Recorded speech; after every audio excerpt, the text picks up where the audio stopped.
John Fitzgerald Kennedy. Vice President Johnson, Mr. Speaker, Mr. Chief Justice, President Eisenhower, Vice President Nixon, President Truman, Reverend clergy, fellow citizens. We observe today not a victory of party, but a celebration of freedom, symbolizing an end as well as a beginning, signifying renewal as well as change. For I have sworn before you and Almighty God the same solemn oath our forebears prescribed nearly a century and 3/4 ago.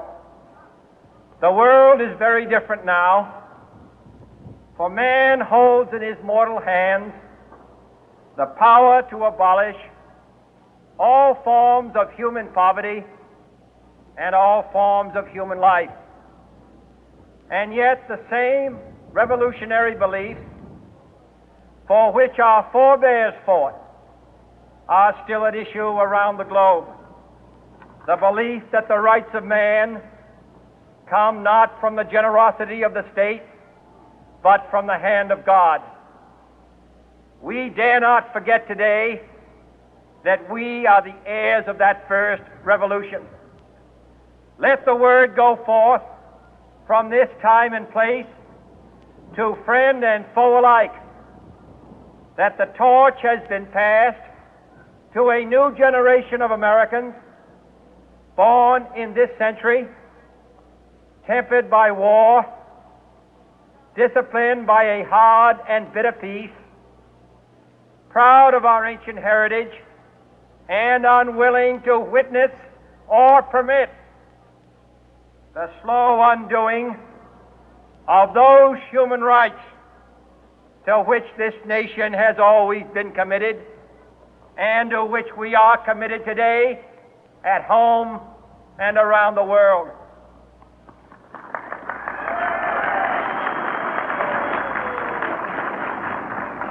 Let every nation know, whether it wishes us well or ill, that we shall pay any price, bear any burden, meet any hardship, support any friend, oppose any foe to assure the survival and the success of liberty.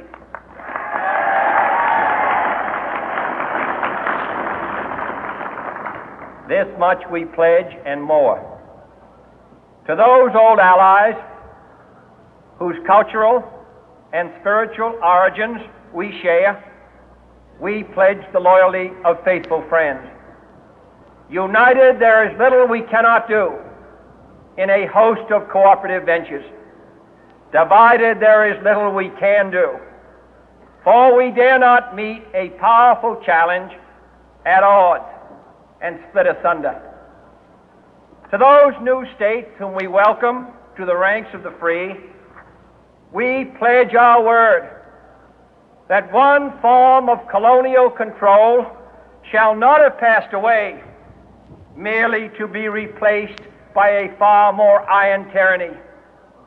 We shall not always expect to find them supporting our view, but we shall always hope to find them strongly supporting their own freedom, and to remember that in the past, those who foolishly sought power by riding the back of the tiger ended up inside.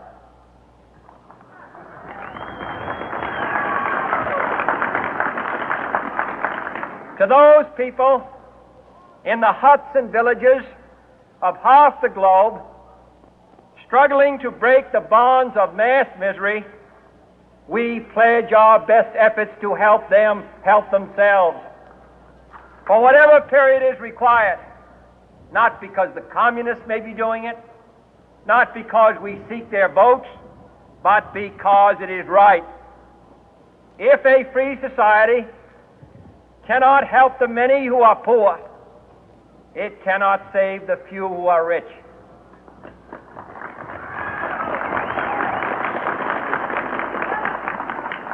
To our sister republics south of our border, we offer a special pledge to convert our good words into good deeds, in a new alliance for progress, to assist free men and free governments in casting off the chains of poverty. But this peaceful revolution of hope cannot become the prey of hostile powers.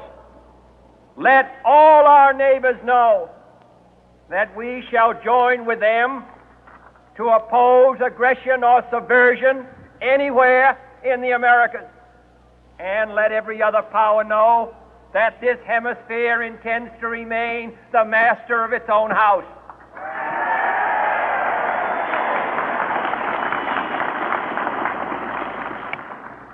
To that World Assembly of Sovereign States, the United Nations, our last best hope, in an age where the instruments of war have far outpaced the instruments of peace, we renew our pledge of support to prevent it from becoming merely a forum for invective, to strengthen its shield of the new and the weak, and to enlarge the area in which its writ may run. Finally, to those nations who would make themselves our adversary, we offer not a pledge, but a request that both sides begin anew the quest for peace. Before the dark powers of destruction, unleashed by science, engulf all humanity in planned or accidental self-destruction, we dare not tempt them with weakness, for only when our arms are sufficient beyond doubt can we be certain beyond doubt that they will never be employed. But neither can two great and powerful groups of nations take comfort from our present course, both sides overburdened by the cost of modern weapons, both rightly alarmed by the steady spread of the deadly atom, yet both racing to alter that uncertain balance of terror that stays the hand of mankind's final war. So let us begin anew, remembering on both sides that civility is not a sign of weakness, and sincerity is always subject to proof. Let us never negotiate out of fear, but let us never fear to negotiate.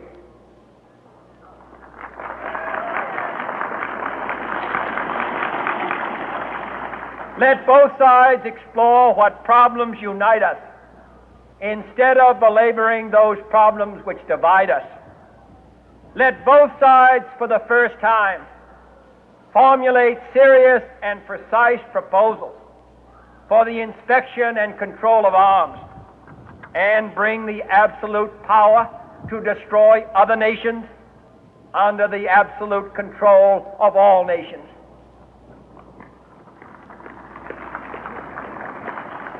Let both sides seek to invoke the wonders of science instead of its terrors. Together, let us explore the stars, conquer the deserts, eradicate disease, tap the ocean depth, and encourage the arts and commerce. Let both sides unite to heed in all corners of the earth the command of Isaiah to undo the heavy burden and let the oppressed go free. And if a beachhead of cooperation may push back the jungle of suspicion, let both sides join in creating a new endeavor, not a new balance of power, but a new world of law, where the strong are just and the weak secure and the peace preserved. All this will not be finished in the first 100 days, nor will it be finished in the first 1,000 days, nor in the life of this administration. nor even perhaps in our lifetime on this planet. But let us begin.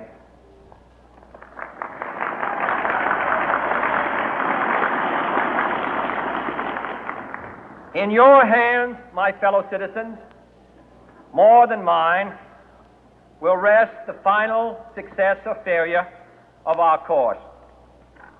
Since this country was founded, each generation of Americans has been summoned to give testimony to its national loyalty. The graves of young Americans who answered the call to service surround the globe. Now the trumpet summons us again, not as a call to bear arms, though arms we need, not as a call to battle, though in battle we are, but a call to bear the burden of a long twilight struggle, year in and year out, rejoicing in hope, patient in tribulation, a struggle against the common enemies of man, tyranny, poverty, disease, and war itself. Can we forge against these enemies a grand and global alliance,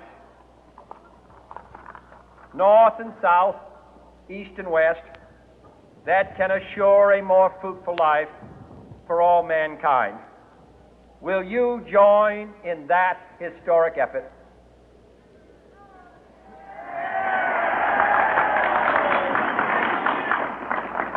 In the long history of the world, only a few generations have been granted the role of defending freedom in its hour of maximum danger. I do not shrink from this responsibility. I welcome it.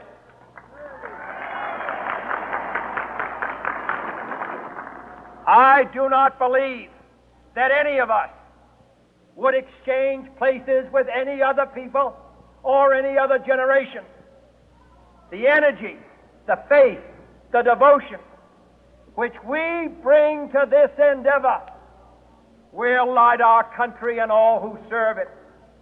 And the glow from that fire can truly light the world. And so, my fellow Americans, ask not what your country can do for you. Ask what you can do for your country.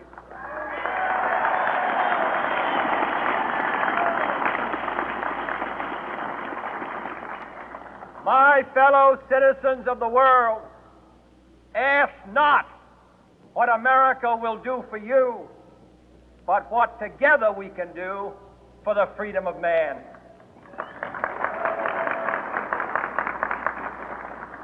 Finally, whether you are citizens of America or citizens of the world, ask of us here the same high standards of strength and sacrifice which we ask of you.